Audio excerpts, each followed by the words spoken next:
খায়রুল হক সাহেবকে যে মামলায় অ্যারেস্ট করেই জেলে নেওয়া হোক না কেন, আমি মনে করি এটা বাংলাদেশের বিচার বিভাগের ইতিহাসে একটা খারাপ সংবাদ।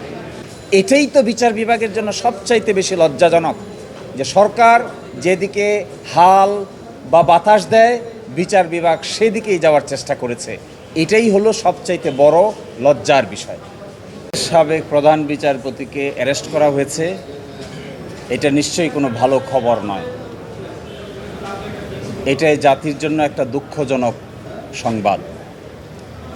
দেশের প্রধান বিচারপতি যারা থাকেন তাদের মান ইজ্জতের সঙ্গে বিচার বিভাগের মান ইজ্জত জড়িত।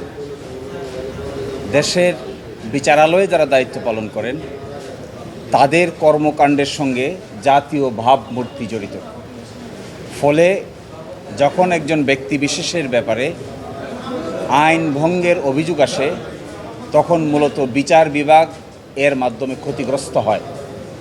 ফলে আজকে জনাব বিচারপতি খায়রুল হক সাহেবকে যে মামলায় অ্যারেস্ট করেই জেলে নেওয়া হোক না কেন, আমি মনে করি এটা বাংলাদেশের বিচার বিভাগের ইতিহাসে একটা খারাপ সংবাদ। এবং আমরা এটাও দেখেছি অতীতে বাংলাদেশের প্রধান বিচারপতিকে দেশ থেকে চলে যেতে বাধ্য করা হয়েছে। এটাও ছিল দেশের জন্য খারাপ সংবাদ। কিন্তু এটা হয় কেন? কেন এরকম হতে হবে? কেন এরকম দেখতে হবে? এই কথা বলেই আমি শেষ করে দিব। বাংলাদেশের সংবিধানে বিচারকরা যে শপথ নেন সেখানে বলা আছে কোনো রকমের অনুরাগ বা বিরাগের বশবর্তী হয়ে কোনো সিদ্ধান্ত গ্রহণ করবেন না, আইন অনুযায়ী সিদ্ধান্ত গ্রহণ করবেন। কিন্তু আপনারা দেখতে পাবেন এই বিচারপতি জনাব খায়রুল হক অনুরাগ বা বিরাগের বশবর্তী হয়ে তারা সিদ্ধান্ত নিয়েছেন কেয়ারটেকার গভর্নমেন্টের। এটা কি আসলে অভিযোগটা কি? অভিযোগটা হলো একটা আদেশ যা ওপেন কোর্টে ঘোষণা করা হয়েছে, এই আদেশটাকে পরিবর্তন করে ফেলেছেন যখন পূর্ণাঙ্গ জাজমেন্ট বেরিয়েছে। এই যে পরিবর্তন করে ফেলা, এই পরিবর্তন করে ফেলার মাধ্যমে যে ফ্রড করা হয়েছে, জুডিশিয়াল ফ্রড, এই ফ্রড আমরা কোনোভাবেই আর বিচার বিভাগ থেকে দেখতে চাই না। সব মশার বিরুদ্ধে সুরক্ষা দিতে এলো বসুন্ধরা এক্সট্রিম অ্যারোসল। মশার বিরুদ্ধে এক্সট্রিম সুরক্ষা। যেই করুক না কেন, যত বড় বিচারক নেই এটা করুক না কেন, ইটস অ্যান অফেন্স। বিচারিক আদালতের ঘোষিত রায় পরবর্তীতে আরেকটা বিচার ছাড়া এইভাবে পরিবর্তন করে ফেলা যায় না। এবং আমি মনে করি it is কন্ডেমনেবল, it should not be done. এবং এরই ভিত্তিতে বাংলাদেশে সবচাইতে বিপজ্জনক ঘটনা যা ঘটেছে সেটি বলেছিলেন বিচারপতি টি.এইচ. খান। তিনি কেয়ারটেকার গভর্নমেন্টের মামলা শুনানির অ্যামিকাস কিউরি ছিলেন।